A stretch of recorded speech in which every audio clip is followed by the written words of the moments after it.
Hello दोस्तों, स्वागत है आप लोग का। दोस्तों आज डेट है 11th दिसंबर। देखेंगे करंट अफेयर न्यूज़ में कौन-कौन सी न्यूज़ इंपॉर्टेंट है हमारे एग्जाम पॉइंट ऑफ व्यू से। चलिए सेशन को स्टार्ट करते हैं, ठीक है? जिन्होंने अभी तक ऐप डाउनलोड नहीं किया, आपसे रिक्वेस्ट है कि आप ऐप डाउनलोड कर लीजिए, आपको यहाँ पे बहुत सारे फीचर्स मिल जाएँगे। सबसे पहले बात करेंगे दोस्तों म्यूल हंटर एआई के बारे में। तो ये आरबीआई के द्वारा लॉन्च किया गया है, एक बेंगलुरु बेस्ड कंपनी है, ठीक है? रिजर्व बैंक इनोवेशन हब इसका नाम दिया गया है ना? बेसिकली कंपनी है उसने ये डेवलप किया है। अब ये है क्या उसको उसका भी डिस्कशन हम लोग करेंगे, ठीक है? तो बेसिकली ये फ्रॉड को रोकने के लिए है। देखो जनरली क्या होता है ना, आज के टाइम में मल्टीपल टाइप के फ्रॉड हो रहे हैं आपके साथ, आपको पता नहीं होगा। बहुत आपके कुछ लोग जो भुक्तभोगी होंगे उनको पता होगा, या तो आपके कोई रिलेटिव में कोई फँसा होगा, या फैमिली में फँसा होगा, नहीं तो कोई जानने वाला ज़रूर किसी न किसी के साथ हुआ है, ठीक है? और इन मैं अब जो अभी डिस्कस करने जा रहा हूँ आपसे, उसमें से कोई ना कोई टाइप का आपके साथ एक फ्रॉड ज़रूर हुआ होगा। जैसे एक आजकल जो नया ट्रेंड में है क्या है, फ़ोन पे और जीपे का फ्रॉड। मतलब ये लोग क्या करते हैं कि गूगल पे पे रैंडम नंबर डालते हैं। आज अगर किसी को आपको पैसा भेजना हो ना, तो एक तो है कि आप क्यूआर स्कैन करके डाल देते हो। दूसरा तरीका ये होता है कि आप उसका नंबर डालते हो। फ़ोन पे में जब जाओगे तो नंबर डालने के लिए आता है, गूगल पे पे जाओगे तो नंबर डालने के लिए आता है, राइट? जब नंबर आप डाल के सर्च करते हो तो उसका नाम लिख के आ जाता है। उसका बैंक का नाम डायरेक्टली, जो बैंक में उसका नेम है वो भी आ जाएगा, जो गूगल पे पे या फ़ोन पे पे आपने नाम रखा है वो भी आ जाता है। तो ये लोग यहाँ से नंबर निकाल के रैंडम फ़ोन करते हैं। ठीक है? फिर कहानी बनाते हैं कि आपका नंबर लकी ड्रॉ में निकला है, या फिर एक आपका पार्सल है, ओटीपी बता दीजिए। ऐसे करके शॉपिंग वगैरह कर लेते हैं, तो आपके अकाउंट से पैसे निकाल लेते हैं। ओटीपी वाला एक स्कैम है, जिसमें आपको ओटीपी माँगा जाता है कि आपका डेबिट कार्ड ब्लॉक कर दिया जाएगा। आपने सुना होगा कि आप ओटीपी वेरीफाई करा लीजिए तो आपको बैंक आने की ज़रूरत नहीं है। तो आदमी बैंक जाने से सोचता है यार ₹100-50 खर्चा होगा, इससे अच्छा कि ऑनलाइन ही वेरीफाई करा लेते हैं। राइट? ये डेबिट कार्ड के केस में भी हो जाता है और क्रेडिट कार्ड के केस में भी होता है। दूसरा एक होता है क्रेडिट कार्ड। अगर आपने कभी फ़ोटो सेव कर रखा है या किसी दोस्त के साथ शेयर किया है, तो उनको ऑनलाइन मिल जाता है ना? ठीक है? किसी और वेबसाइट से किया है, तो वहाँ से मिल जाने के बाद वो लोग क्या करते हैं, जनरली परचेज़ वगैरह कर लेते हैं। तो एक ये स्कैम हो जाता है। दूसरा, अगर उनको पता चल गया कि आपके पास क्रेडिट कार्ड है, क्योंकि अगर कोई बैंकिंग सेक्टर में थोड़े दिन के लिए काम करता है, या क्रेडिट कार्ड कंपनी में आप काम कर लो, तो आप किसी का पैन नंबर से आप फेच कर लेते हैं वो लोग कि आपके पास क्रेडिट कार्ड है कि नहीं है। तो वो कह देंगे जी आपका क्रेडिट कार्ड पे अनयूजुअल ट्रांज़ैक्शन दिखा रहा है सर 70,000 का, ये आपने किया है? तो आपको कह रहे हैं नहीं, मैंने तो नहीं किया। तो वो क्या कहेंगे, सर अब आप ओटीपी वेरीफ़ाई करा दीजिए, हम इसको सिक्योर कर देते हैं, ये ट्रांज़ैक्शन डिक्लाइन हो जाएगा। ठीक है? तो आपको हाँ, हाँ, डिक्लाइन आप प्लीज़ इसको क्या करो, इस कैंसल करा दो। तो आप ओटीपी बताओगे, ₹70,000 डिडक्ट हो जाएँगे। आपके साथ ऐसे होता है। दूसरा आजकल स्कैम होने वाला लकी ड्रा वाला। लकी ड्रा में जी आपके पास ये कार निकला है, इसके लिए आपको ₹10,000 पेमेंट करने पड़ेंगे रजिस्ट्रेशन के लिए, उसके बाद आपको 50,000 की और पेमेंट करनी पड़ेगी, और उसके बाद आपको कार घर पे डिलीवर कर दिया जाएगा। ऐसे स्कैम में फँस जाते हैं। उसके अलावा आजकल और एक स्कैम फँस में लोग फँस रहे हैं क्या? जी मेरे पास ब्रांड न्यू क्या है, बाइक है, या ब्रांड न्यू कार है, मेरा ट्रांसफ़र हो गया, मैं आर्मी में हूँ, है ना? मैं पुलिस में हूँ। मतलब ऐसे-ऐसे प्रोफ़ेशन बताते हैं जिस पे कि आप ट्रस्ट कर सको। तो वो क्या कहते हैं जी मैंने बाइक तो 1,10,000 की ली थी, लेकिन मेरे को बहुत जल्दी मेरा परसों ही निकलना है मेरे को, तो मैं आपको ये 40,000 30-40,000 में दे दूँगा। और आपको लगेगा यार 2 महीने पहले बाइक ली है उसने, 3 महीने पहले बाइक ली है, एडिट करके दे देते हैं वो लोग, ठीक है? आरसी वगैरह एडिट करके ऐसे बना के रखते हैं वो लोग, दे देंगे। आपको लगेगा यार 2-3 महीने पहले की बाइक 1,10,000 से लेने से अच्छा 40,000 में मिल रहा है, ले लेते हैं। आपको बड़ा जीनियन लगेगा बंदा। आप उसको कहोगे ये फ़ोटो-वोटो भेज दो, वो किसी गाड़ी या रैंडम गाड़ी का फ़ोटो-वोटो भेज देते हैं, राइट? नई किसी शोरूम का, कहेंगे जी नंबर प्लेट भी अभी नहीं लगवाया है, अभी तो नंबर प्लेट रखा हुआ है मेरे पास ही, है ना? तो उसके बाद क्या करोगे आप, वो कहेंगे जी आप 5,000 भेज दो तो मैं श्योर हो जाऊँगा, मैं किसी और को नहीं बेचूँगा। जब आप 5,000 भेज दोगे उसको, तो फिर कुछ देर बाद कहेगा नहीं 10,000 और भेज दीजिए, हमारा पार्सल वगैरह सारा पैक कराना है, पैसे नहीं है हमारे पास। तो आप 10,000 ऐसे भेजोगे, तो ऐसे ही वो आपसे पैसे निकालते रहेंगे, 40,000 तक पहुँचाएँगे। अगर आप पहले से रुक जाओगे तो आपको नहीं करना पड़ेगा, अगर नहीं रुकेगे तो हो जाता है ऐसा। आजकल एक और बेसिकली फ्रॉड एक्स्ट्रा लेवल पे आ रहा है, जो जॉब्स को लेके है। naukri.com पे आप अप्लाई करते हो, वहाँ से आपकी वो डिटेल निकालते हैं। उसके बाद आपको कॉल करते हैं कि मैं इस कंपनी से बोल रहा हूँ, आपके लिए जॉब अपॉर्च्युनिटी है, ठीक है? आपको इसका रजिस्ट्रेशन करना पड़ेगा, आपको ₹1,500 देने पड़ेंगे। इसके बाद आपका इंटरव्यू होगा, वो खुद ही इंटरव्यू लेते हैं, 2-4 बंदों का पूरा टीम रहता है। इंटरव्यू वगैरह लेके सिलेक्ट कर लेंगे आपको, आपको अपना मतलब जॉइनिंग लेटर वगैरह भी दे देंगे। हाँ, कह देंगे कि ये आपको ट्रैवल वगैरह फ़ी वगैरह आपको पहले 10,000 पे करने पड़ेंगे हमें, हम आपका बुक करेंगे, उसके बाद आप कंपनी से रिफंड वगैरह ले लोगे। ये सब स्कीम चल रहे हैं आजकल, ठीक है? आर्मी पर्सनल वाला मैंने बता दिया कि आर्मी का बंदा हो, ट्रांसफ़र हो गया, ये सब हो रहा है। दूसरा, आजकल ओला और क्यूकर पे आप देखेंगे कि चीज़ें बेचने की वाली जो बात चल रही है ना, बाइक ले लीजिए, स्कूटर ले लीजिए, ये सारी चीज़ें चल रही हैं बहुत तेज़ी से। तीसरा, आजकल जो सबसे बड़ा स्कैम चल रहा है कोरियर का, जी आपका पार्सल आया है, ओटीपी बता दीजिए। आपको लगेगा मैंने कोई पार्सल नहीं मँगाया, मुझे लग रहा, अब वो कहेगा नहीं किसी आपके दोस्त ने शायद भेजा मुझे लग रहा है ना? तो आप ओटीपी बता देते हो और आपके अकाउंट से पैसे डिडक्ट हो जाते हैं। दूसरा, एक कोरियर वाले में एक फ्रॉड होता है क्या, कि एक्साइज़ पे आपका क्या हुआ है, एक्साइज़ में आपका मतलब समुद्र जो पोत होते हैं, वहाँ पे अगर आपका पार्सल फट गया है, फँस गया है, वहाँ पे क्या है कि उसमें ड्रग्स पाया गया है या ऐसी चीज़ें पाई गई जो उसमें आपका नाम और आपका पता लिखा हुआ है, ठीक है? आपके एड्रेस पे इसको भेजना है ऐसा लिखा हुआ है। तो आप प्लीज़ यहाँ पे हमें बात करिए, हमारे अधिकारी से बात करिए, ठीक है? मतलब रैंडम-रैंडम लोगों से बात करा के वो सब करते हैं। फिर आजकल एक कॉल आने लगा सीबीआई से, पुलिस से, है ना? आपको पूरा कॉल करेंगे, जैसे आजकल डिजिटल अरेस्ट के नाम से भी हम लोग जान रहे हैं, डिजिटली अरेस्ट करके रख देंगे आप लोग को, है ना? डिजिटल अरेस्ट क्या होता है? जैसे कॉल आया रैंडम कि आपका नंबर है, आप कोई नंबर रैंडमली यूज़ कर रहे हो या नहीं कर रहे हो, वो लोग जस्ट गेस करते हैं, जी आपका नंबर है, आप कहोगे हाँ, कहेंगे इस नंबर से आतंकवादियों को फ़ोन किया गया है, ठीक है? आपको पुलिस उठाने आएगी अभी आधे घंटे में, आप डर जाओगे, फिर कहेंगे नहीं, पहले आप ऑनलाइन वेरीफ़ाई करा लीजिए, तो हम अगर आपने नहीं किया है तो हम आपको छोड़ देंगे। फिर आप सोचोगे हाँ जी, कर लेते हैं। आपसे पहले एड्रेस पूछेंगे कहाँ के हो? आप बोलोगे मैं जी बनारस का रहने वाला हूँ, वाराणसी का, उत्तर प्रदेश का हूँ। तो वो बोलेंगे अच्छा, तो मैं राजस्थान से बोल रहा हूँ। अगर आप बोल दो मैं राजस्थान से बोल रहा हूँ, तो वो बोलेंगे जी मैं तो बिहार से बोल रहा हूँ या तो दिल्ली से बोल रहा हूँ या तो फिर यूपी से बोल रहा हूँ, राइट? ऐसे करने के बाद फिर आपसे कहेंगे कि ऐसा है कि आप शाम तक यहाँ पे थाने पे आ जाओ, है ना? आपका सारा वेरीफ़ाई करके डेटा आपको दे देंगे। आप कहोगे जी मैं शाम तक तो नहीं आ पाऊँगा, ट्रेन का टिकट वगैरह तो मिलेगा नहीं। तो आपको कुछ देर बहलाएगा, फुसलाएगा, फिर कहेगा अच्छा ठीक है, 10,000 रुपए दो, मांडोली करके इसको क्लीन करके ओके करते हैं।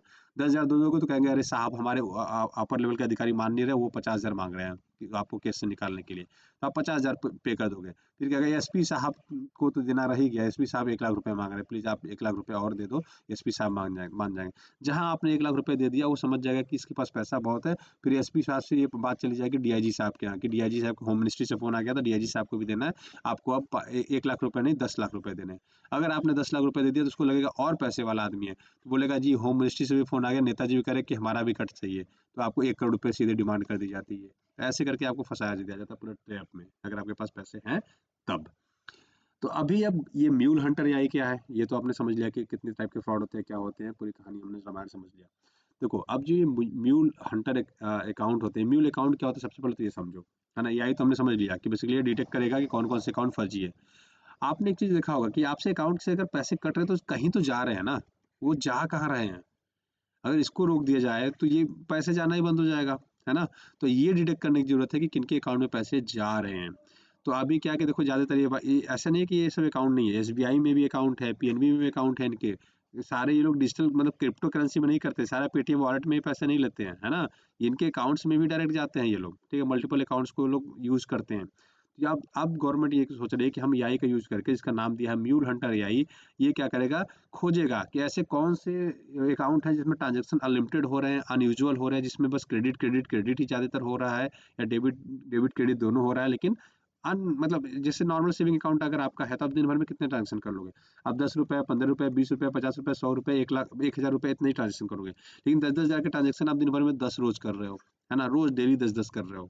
तो कहीं न कहीं गवर्नमेंट को इस पे डाउट जाएगा, यार ये अकाउंट थोड़ा सस्पिशियस लग रहा है कि 10-10 हज़ार, 15-15, 20-20 हज़ार के रोज़ इसमें पैसे आ रहे हैं और 2-4 हज़ार खर्चा होता है, फिर अगले दिन 10, 20, 50 हज़ार फिर आ रहे हैं, फिर 2-3 हज़ार रुपए ही बस खर्च कर रहा है, मतलब अकाउंट में पैसे ज़्यादा होते जा रहे हैं, ये खर्च कम करता है ना? अगर ये एक जितना अमाउंट आया लगभग उतना अमाउंट खर्चा हो जाएगा, थोड़ा-सा चलो डाउट करना थोड़ा कम हो जाएगा, लेकिन वो आ रहा है, तो ये कहाँ जा रहा है? अच्छा आपने अगर इक्वली आ रहा है, जा रहा है, तो किस अकाउंट में फिर दोबारा गया, वो भी देखते हैं कि मल्टीपल अकाउंट में जा रहा है कि अलग अकाउंट में जाता है, ये पूरा एनालिसिस कर लेगा। तो ये कहा जा रहा है कि लगभग 4.5 लाख म्यूल अकाउंट है। म्यूल अकाउंट का मतलब ये हो गया कि ऐसे 4 साढ़े 4 लाख अकाउंट है जो फर्जी टाइप में मतलब पता चल रहे हैं, है ना? जिसमें पैसे को गलत तरीके से लिया जा रहा है। ठीक है? चलो, अब आपको समझ में आ गया। अब बात करेंगे भारत-जापान फोरम की। बेसिकली सेमीकंडक्टर्स को लेके नई दिल्ली में जो हमारे विदेश मंत्री है एस जयशंकर, उनसे मीटिंग हुआ। तो हमारे एग्जाम पॉइंट से क्या इंपॉर्टेंट हो जाता है, देखो सेमीकंडक्टर के आज के टाइम में बात करें तो देखो एक तो नोएडा में हमारा हब बनने वाला है और दूसरा गुजरात सूरत वगैरह में बहुत ज़्यादा मतलब सेमीकंडक्टर से हम लोग वहाँ पे फैक्ट्रियाँ स्टार्ट कर रहे हैं, ठीक है? अब इसकी अगर बात करें भारत जापान की, तो भारत जापान में देखोगे तो आपको जापान का मैप दोस्तों पता होना चाहिए। देखो अभी क्योंकि साउथ कोरिया में भी थोड़ा सा अभी कंट्रोवर्सी हो गई थी इमरजेंसी की वजह से, तो साउथ कोरिया को भी याद रखिए, इसकी कैपिटल क्या है, सियोल है और इसका बॉर्डर जो लगता है बस एक ही कंट्री से लगता है, वो भी नॉर्थ कोरिया से ज़मीन से, और समुद्री सीमा लगती है इधर जापान से। जापान को देखो तो इसके किसी फिजिकल बाउंड्री नहीं लगती है, फिजिकल मतलब ज़मीन से बॉर्डर नहीं लगता है, समुद्री बॉर्डर लगता है, ऊपर रसिया से लगता है बॉर्डर, इधर देखो तो साउथ कोरिया से लगता है। सी ऑफ जापान आप नाम याद रखिएगा, इसका बॉर्डर रसिया से, जापान से, साउथ कोरिया, नॉर्थ कोरिया तीनों से लगता है, ठीक है? पैसिफिक ओशियन में है, याद रखिएगा। इसकी कैपिटल क्या है, टोक्यो है, ठीक है? इसके 3-4 फेमस प्लेसेस है, ये याद रखिएगा। होकाइडो पहला याद रखिएगा, हॉन्शू, ठीक है? टोक्यो याद रहेगा आपको, ठीक है? हिरोशिमा याद रखिए, हिरोशिमा तो जनरली नागासाकी वगैरह याद रखिएगा। क्यूशू, ठीक है, शिकोकू, ये सारे नाम है जो याद रखिएगा। ये नगोया नगोया प्रोटोकॉल था, देखो कोएटो प्रोटोकॉल था, तो ये सब याद रखिएगा, सब जापान में प्लेसेस हैं जो एग्जाम पॉइंट से क्या हो जाता है आपके रिलेवेंट हो जाता है, तो इतनी चीजें याद रखेंगे। ठीक है, मानवाधिकार दिवस मनाया गया दोस्तों 10 दिसंबर को हर साल मनाया जाता है। अगर हम इंडिया की बात करें तो मानवाधिकार आयोग की बात करें तो 10 दिसंबर को मनाया जाता है, पहला चीज। प्लस इंडिया में इसको कब लागू किया गया था, अगर बात करें ह्यूमन राइट्स कमीशन की, तो याद रखिएगा ये 1993 में लागू किया गया था 12 अक्टूबर को। ठीक है, ये एग्जाम पॉइंट से रिलेवेंट हो जाता है। इसमें अमेंडमेंट हुआ है, एक बार 2006 में हुआ है, एक बार 2019 में भी अमेंडमेंट हुआ है। इस बार की जो थीम थी याद रखिएगा, हमारे अधिकार, हमारा भविष्य और हमारा वर्तमान। अब ह्यूमन राइट्स क्यों बनाए जाते हैं, देखो ह्यूमन राइट्स कई मामलों में काम करता है। जैसे आपके साथ कुछ भी गलत हुआ है, चाहे वो मेल हो चाहे फीमेल हो, अगर डाउरी से रिलेटेड आपके साथ डोमेस्टिक वायलेंस हुआ है, राइट, या फिर आप गरीब आदमी हो, किसी अमीर ने आपको सता दिया, तो आप ह्यूमन राइट्स के पास जा सकते हो। ठीक है, एक बार आप अप्रोच करिए, आपको डेफिनेटली वो लोग मदद करते हैं, राइट। आपको कोई भी पैसा नहीं देना, कोर्ट कचहरी सारे खर्चे ये लोग अपने एनजीओ वगैरह से मैनेज कर लेते हैं, है ना, तो आपको उसके लिए नहीं देना है। प्लस आप कहीं काम कर रहे हो, डिग्निटी फुल नहीं है, मतलब आपके साथ जबरदस्ती कुछ ना कुछ उल्टा सीधा करके आपसे काम करवाया जाता है, आपकी मजबूरी का फायदा उठाया जाता है, तो ऐसे में भी आप ह्यूमन राइट्स कमीशन के पास जा सकते हो, राइट। वहाँ पे आपकी वो सुनवाई करेंगे, सारा एक्शन जितने भी चीजें होंगी, लीगल इलीगल, इलीगल तो नहीं, मतलब आपके साथ जो इलीगल हो रहा होगा वो लीगल एक्शन लेंगे, है ना। ठीक है, चाहे वो फ्रीडम से रिलेटेड हो, चाहे पीस से रिलेटेड हो, चाहे इक्वलिटी से रिलेटेड हो, चाहे किसी भी चीज से रिलेटेड हो, आप मानवाधिकार के पास जा सकते हैं। ठीक है, वर्ल्ड लेवल की बात करें तो देखो 10 दिसंबर 1948 को संयुक्त राष्ट्र ने इसको अपनाया था। ठीक है, जिसको हम बोलते हैं यूडीएचआर, है ना, the universal declaration of human rights.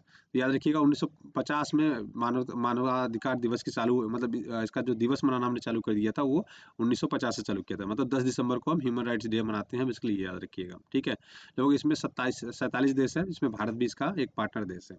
Headquarter की बात करें दोस्तों तो इसका जेनेवा स्विट्जरलैंड में हेडक्वार्टर है, थोड़ा ये याद रखिएगा, एग्जाम पॉइंट से रिलेवेंट हो जाता है। बीमा शक्ति योजना की बात करेंगे, प्रधानमंत्री मोदी जी ने दोस्तों यहाँ पे पानीपत हरियाणा में 9 दिसंबर को बेसिकली इसकी शुरुआत की।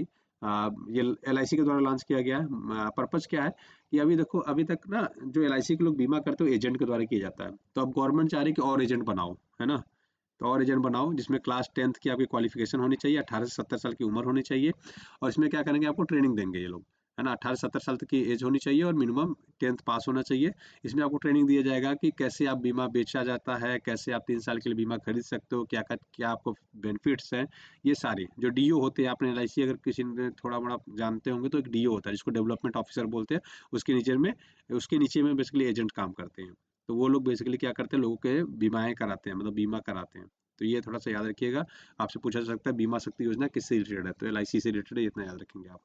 जीआई टैग मिला है अभी, है ना, तो अभी कल्चरल और एग्रीकल्चर ट्रेडिशंस वगैरह का क्राफ्ट हुआ था 2024 का, तो अब इसमें जीआई टैग किसको किसको मिला है ये हम थोड़ा सा डिस्कस कर लेते हैं एक बार, है ना। देखो आ, जिंजर एक है आदि खेहिर जिंजर, वो अरुणाचल प्रदेश का है, जिसको जीआई टैग मिला है। ठीक है, ऑरेंज है वकारो वक्रो है वो, बेसिकली ऑरेंज है, इसको मिला अरुणाचल प्रदेश में। अरुणाचल प्रदेश को तो 3 मिला, एक मेज है। ठीक है, तो मेज को, ऑरेंज को, जिंजर को, ये तीनों बेसिकली अरुणाचल प्रदेश में, याद रखिएगा। सिक्किम में है आपका खुरसानी, ठीक है, डाले खुरसानी है, इसको याद रखिएगा, सिक्किम में मिला है, राइट। तो ये चिल्ली टाइप का कुछ है ना, जिसे क्या बोल बनाते हैं, अचार वगैरह इससे बनाते हैं। ठीक है, और नागालैंड में भी 3 को मिला है। 3 कौन कौन सी, देखो एक चिल्ली है, एक राइस है, एक कुकुम्बर है। इसके आगे नागा किंग लगा दिया है, चखाओ लगा दिया, नागा लगा दिया, तो याद रखिए नागालैंड है। ठीक है, और इसके बाद काजी नेमू। काजी नेमू बेसिकली आसाम का, देखो बेसिकली याद करें तो राष्ट्रीय वो लेमन है बेसिकली, ये इसका काजी सिट्रस लेमन इसको इंग्लिश में बोलते हैं हम लोग, राइट। तो इसका राष्ट्रीय फल वगैरह इसको घोषित किया, तो ये भी याद रखिए काजी नेमू, तो एग्जाम पॉइंट से रिलेवेंट हो जाता है। ठीक है, उसके बाद लीची, तो इसको तेजपुर लीची बोलते हैं, जो आसाम को जीआई टैग मिला है। और जोहरा राइस, तो याद रखिएगा ये कहाँ का, जोहा राइस आसाम का है। तो इतनी चीजें आपके एग्जाम पॉइंट से क्या हो जाती है, रिलेवेंट हो जाती है। चलिए अब आगे बढ़ते हैं। रेड लिस्ट की मैंने दोस्तों कल आपसे बात की थी, तो स्टार टॉर्टोइज याद रखिएगा, ये एग्जाम पॉइंट से आपके थोड़ा सा रिलेवेंट है ना। ठीक है, तो आईयूसीएन की एक वल्नरेबल कैटेगरी में है, ये बस आपको थोड़ा सा याद रखना है ना। ठीक है, मैंने आपको ये तीनों चीजें कल बताई थी कि एक्सटेंट क्या होता है, थ्रेटन क्या होता है, लिस्ट कंसर्न क्या होता है। लिस्ट कंसर्न का मतलब ये होता है कि आपको चिंता करने की कम आवश्यकता है, और एक्सटेंट में आ जाएगी तो आपको टेंशन लेने की जरूरत नहीं, क्योंकि ऑलरेडी समाप्त हो चुके हैं।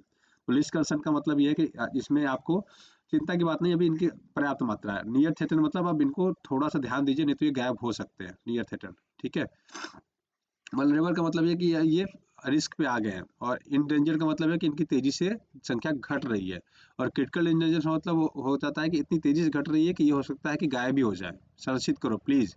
फिर एक्सटिंक्ट इन वाइल्ड का मतलब ये हो गया कि क्या हो गया, ये जंगलों से गायब हो गए, अब आपको तालाबों में मिल सकते हैं, या तो किसी ने जिलाया हो तो मिल सकते हैं, या कहीं प्रिजर्व करके रखा हुआ है वहीं पे मिलेंगे। एक्सटिंक्ट का मतलब होता है कि हर जगह से ये गायब हो गए, तालाब वालाब में भी नहीं मिलते हैं, जंगलों में भी नहीं मिलते, कहीं भी नहीं मिलते। ठीक है, एक्सटेंट का मतलब ये होता है, जनरली 50 साल तक नहीं मिलता है कुछ भी, तो उसको एक्सटेंट मान लेते हैं।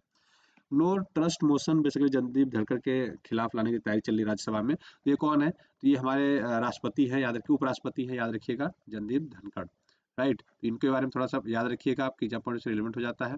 ठीक है, तो राज्यसभा के क्या है, एक्स ऑफियो चेयरमैन होता है, जो उपराष्ट्रपति होता है वो राज्यसभा का चेयरपर्सन बाय डिफॉल्ट होता है। तो नो कॉन्फिडेंस मोशन लाने की तैयारी चल रही है, तो इसके लिए रूल्स क्या होता है, देखो आर्टिकल 67 बी में बेसिकली बात की गई है गवर्नर के रिमूवल की, जो वाइस प्रेसिडेंट और राज्यसभा के चेयरपर्सन की। ठीक है, तो याद रखेंगे। आर्टिकल 90 में डिप्टी चेयरपर्सन के रिमूवल की बात है राज्यसभा के। ठीक है, तो यह थोड़ा सा याद रखिएगा, आर्टिकल 67 बी जो हमारे कॉन्स्टिट्यूशन संविधान में दिया गया। अब इसके रूल्स या प्रोसीजर क्या होता है, अगर किसी को आपको हटाना है तो 14 डेज के लिए नोटिस लाना पड़ेगा। उसके बाद राज्यसभा के हम बेसिकली सिटिंग चेयरपर्सन को हटाने की बात कर रहे हैं, तो उसमें क्या है, मेजोरिटी वोट होना चाहिए, मतलब राज्यसभा में पास होना चाहिए। अगर राज्यसभा की सीटें कितनी है, 250। राइट, बट अभी जो करंटली होगी आई थिंक 232 के आसपास है शायद, है ना, 230 से 31 है।